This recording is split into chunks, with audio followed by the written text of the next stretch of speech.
Assalamualaikum warahmatullahi wabarakatuh. Waalaikumsalam warahmatullahi wabarakatuh.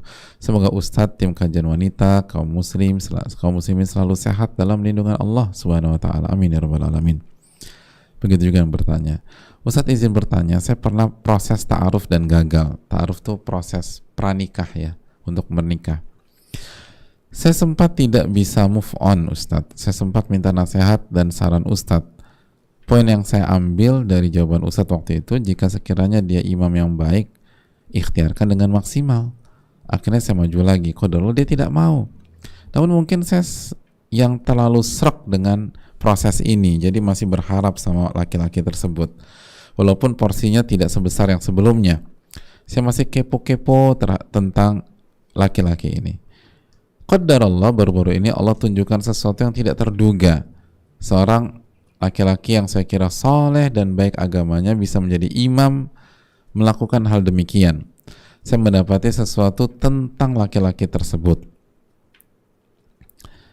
Beliau tidak berkenan untuk dibacakan, jadi kita nggak bacakan ininya, case-nya. Tapi kira-kira begitulah. Lalu pertanyaannya, patutkah saya berprasangka demikian Ustadz? Saya sungguh nggak percaya Ustadz dengan profil dia yang seperti itu. Saat ini pikiran saya masih bertanya-tanya, benarkah ini semua? Hikmahnya saya tahu Allah insya Allah menyelamatkan saya dari laki-laki tersebut. Di sisi lain, saya jadi trauma Ustadz. Saya takut untuk berproses ta'aruf lagi atau berproses untuk menikah lagi. Maksudnya jangan-jangan yang depan saya ini baik ternyata buruk gitu loh. Sosok yang nampak soleh berperilaku seperti demikian. Bagaimana saya mengetahui orang-orang yang benar-benar soleh Ustadz nantinya? Mohon doa dan nasihat untuk saya Ustadz, jazakallahu khair. Semoga pertanyaan saya ini termasuk yang dibacakan. Alhamdulillah. Sampai di sini udah dikabulkan oleh Allah, dibacakan. Tapi dijawab belum tentu ya. Kita lihat. Semoga Allah mudahkan untuk menjawab. Jadi yang pertama begini hadirin sekalian. Ketika kita berdoa istikharah, khususnya dalam masalah jodoh ya, lalu Allah palingkan, baik dia dipalingkan dari kita atau kita dipalingkan dari dia, intinya nggak berlanjut. Tapi kita udah jalankan upaya yang syar'i, lalu kita banyak doa, terus kita berdoa sama Allah, lalu Allah palingkan. Maka itu cara Allah mengijabah doa kita, mengijabah atau mengabulkan istikharah kita. Itu bukan yang terbaik buat kita. Dia bukan yang terbaik buat kita. Nah, kalau sudah selesai prosesnya dengan hasil tidak dilanjutkan, ya sudah, move on aja. Jangan kita masih kepo dengan dia. Itu nanti fitnah, hati kita kotor dan kualitas iman kita akan turun. Masih ingat nggak sabda Nabi SAW? Min husni islamil mar'i tarkuhu ma la ya'nih. Di antara tanda kebaikan agama seseorang, dia meninggalkan sesuatu yang bukan urusannya, yang nggak bermanfaat. Ketika proses berakhir dengan hasil tidak, maka kita nggak punya alasan syar'i untuk ngepoin dia gitu loh. Apa alasan syar'i kita ngepoin si A, si B, si C?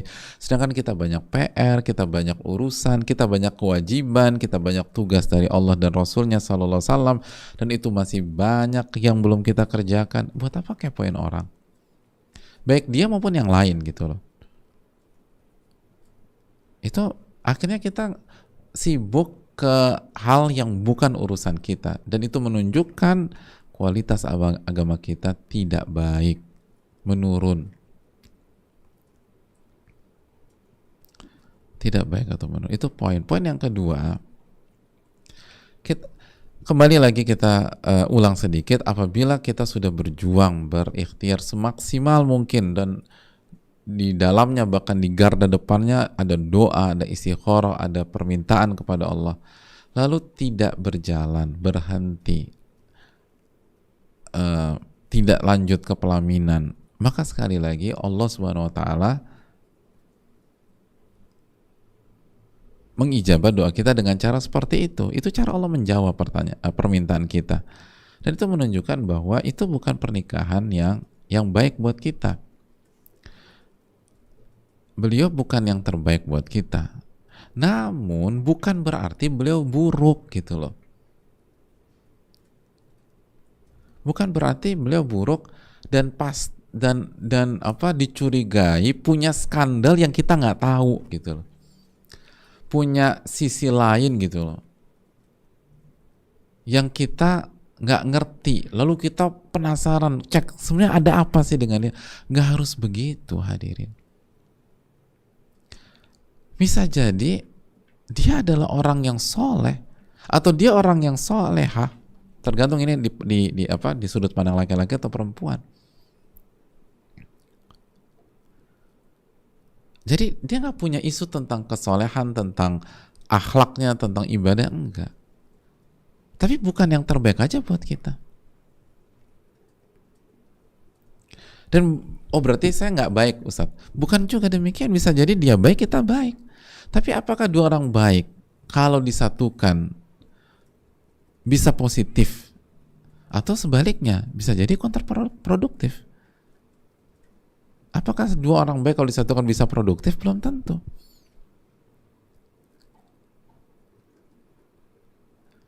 Kurang baik apa Zainab dengan Zaid, hadirin? Dua sosok itu sama-sama kesayangan Nabi SAW, tapi akhirnya bercerai.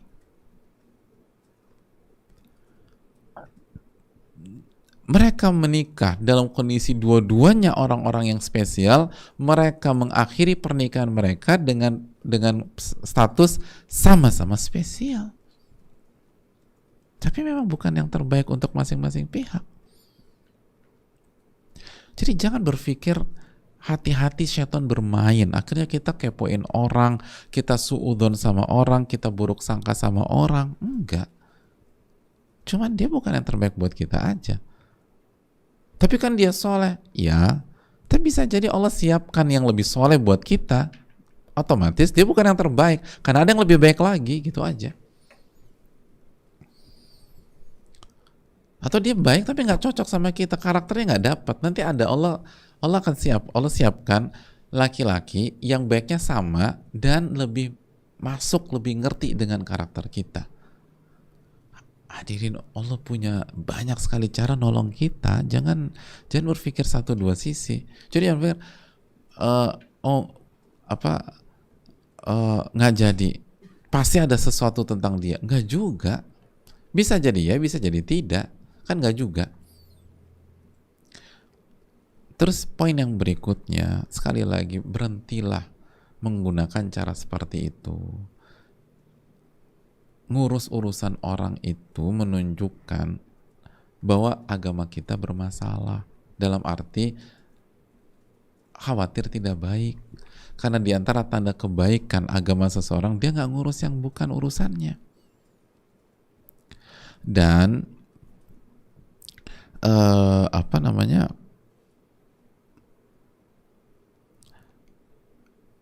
sesuatu yang kita dapatkan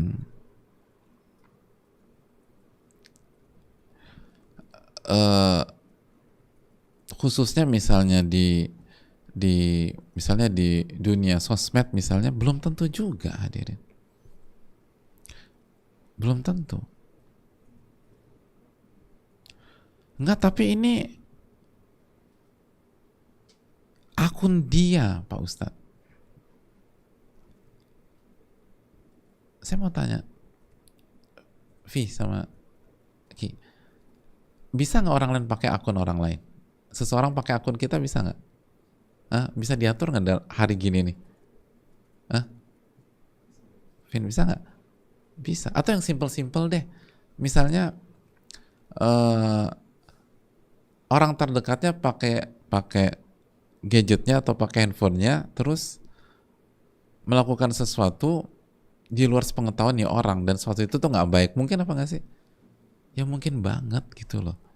Jadi belum tentu orang ini. Sekarang hari gini nih, ya hadirin lebih ngerti lah dalam bab ini. Nggak harus nunggu ada api dulu untuk melihat asap. Ada banyak kasus ada asap nggak ada api.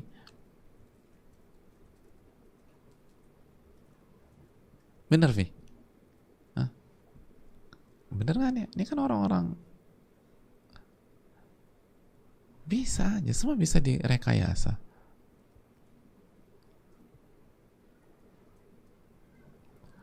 Mungkin nggak Vi? Mungkin nggak? Mungkin. Ada asap nggak ada apinya tuh mungkin sekarang. Semua bisa direkayasa. Jadi akhirnya apa? Akhirnya hati kita kotor. Akhirnya kita ngurusin orang. Akhirnya kita buruk sangka sama orang. Akhirnya kita trauma dengan proses. Padahal belum tentu dia melakukan. Bisa jadi dipakai kakaknya, adiknya, dan seterusnya.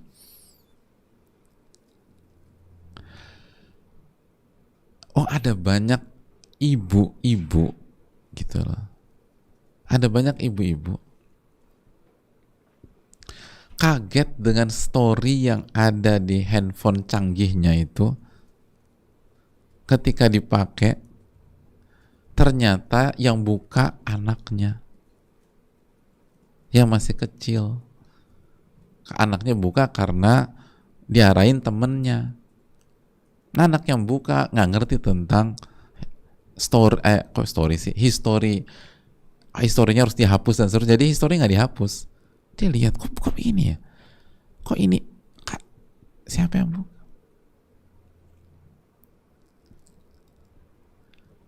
Ketika dicek anaknya gitu. Jadi sangat mungkin terjadi. Makanya tutuplah, nanti hati kita yang kotor, hati kita yang buruk sangka sama orang. Poin terakhir, anggap saja sosok itu memang benar-benar melakukannya, dan gara-gara kita kepoin dia, kita tahu. Pertanyaannya simpel, apakah dengan hal tersebut otomatis kita berhak menyimpulkan dia munafik, dia bermuka dua, dan ternyata dia bukan orang soleh?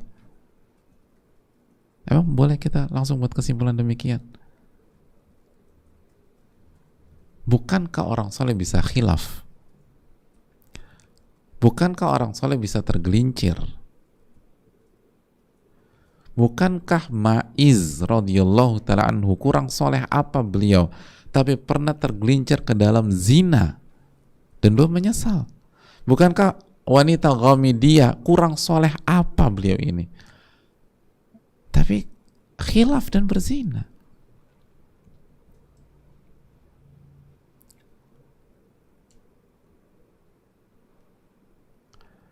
Bukankah ada sahabat yang kelemahannya adalah minum khamar, lalu sampai minum khamar ditangkap dihukum, minum khamar ditangkap dihukum, sampai dicela oleh sahabat, dan Nabi SAW tegur sahabat yang mencelanya dan mengatakan dia mencintai Allah dan Rasulnya.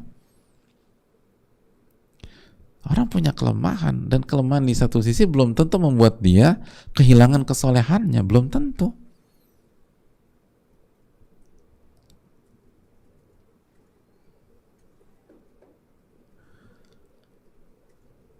Dan jangan lihat ke orang, lihat diri kita. Emangnya kita nggak pernah tergelincir? Emangnya kita nggak pernah melakukan blunder dalam hidup? Memangnya kita nggak pernah terjatuh?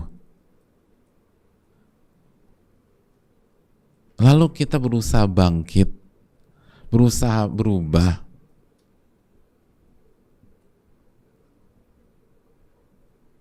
Dan seterusnya. Kalau itu bisa terjadi pada diri kita, apa itu juga bisa terjadi pada diri orang lain. Ini semua gara-gara kita offside, ngurusin yang bukan urusan kita. Akhirnya syaitannya bermain.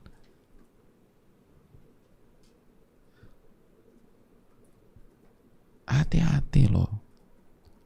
Siapkah kita kalau orang itu nuntut kita di hari kiamat? Jadi kesana tuh terlalu liar dan terlalu banyak kemungkinannya. Makanya tadi kita bilang, anggap aja itu benar. Padahal belum tentu benar. Anggapnya benar. Emang dipastikan dia nggak soleh sehingga kita boleh menyimpulkan orang sesuka hati kita atau menjudge orang dengan sesimpel itu? Bukankah orang soleh bisa khilaf?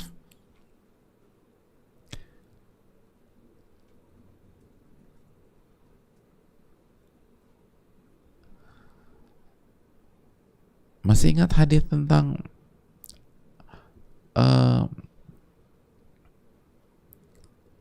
terperangkap di dalam gua, lalu mereka bertawasul dengan 3 orang bertawasul dengan amal solehnya, bertawasul dengan amal soleh. Salah satunya apa? Suka dengan perempuan, lalu menginginkan wanita itu, nggak pernah berhasil. Sampai pada satu momen wanita itu butuh uang, lalu justru bukannya dibantu tapi dimanfaatkan. Dia akan kasih dengan syarat bisa tidur dengan wanita itu. Bayangkan, menari di atas kesulitan orang. Kalau kita berhentikan ceritanya sampai di sini, kira-kira ini maksiat atau amal soleh? Ada wanita butuh uang, BU, bukannya dibantu, justru dimanfaatin. Oke, tapi saya bisa tidur dengan kamu. Kalau kita berhentikan cerita itu sampai titik ini amal soleh atau maksiat? Hah? Susah pertanyaannya. Maksiat. Oke, kita lanjutkan lagi. Akhirnya wanita ini terpaksa deal. Lalu mereka berdua-duaan di dalam kamar. Kalau kita berhentikan sampai di sini, ini maksiat atau amal soleh? Hah? Berhenti, udah sampai berhenti selesai ceritanya. Maksiat. Oke, kita lanjutkan lagi. Akhirnya mereka berada di posisi suami istri yang akan melakukan hal tersebut. Kalau kita berhentikan sampai di sini, ini maksiat atau amal soleh? Maksiat. Tapi kita lanjutkan. Lalu wanita itu di saat-saat terakhir sebelum kejadian masih berikhtiar. Janganlah engkau masukkan lubang cincin itu kecuali dengan hak, secara makna demikian. Sadar ini, hidayah datang. Ingat ini dosa, ini haram. Lalu dihentikan di last minute, berhenti itu, subhanallah. Lalu wanita itu dibiarkan untuk pergi. Dan uangnya dikasih, nggak perlu diganti. Begitu kita selesaikan ceritanya sampai ending, ini maksiat atau amal soleh? Amal soleh. Seringkali kan dalam hidup kita nilai orang tuh kayak gitu, kita ngelihat menit keberapanya titik gitu loh, sehingga kita nggak dapat kesimpulan yang utuh. Lalu kita vonis dia, ini orang bermuka dua, ini orang munafik. Kak, aku udah tahu dia, aku pernah ketemu dia. Emangnya kehidupan cuman detik itu doang? Emangnya kehidupan cuman di durasi itu, di menit sekian, atau di malam itu, atau kehidupan itu siang dan malam? Hati-hati dalam menyimpulkan orang. Kalau salah, kita berhadapan dengan dia pada hari kiamat, dan nanti pahala kita tersedot, diambil, sengsara kita nanti. Wallahu ta'ala alam bisawab. Mungkin itu.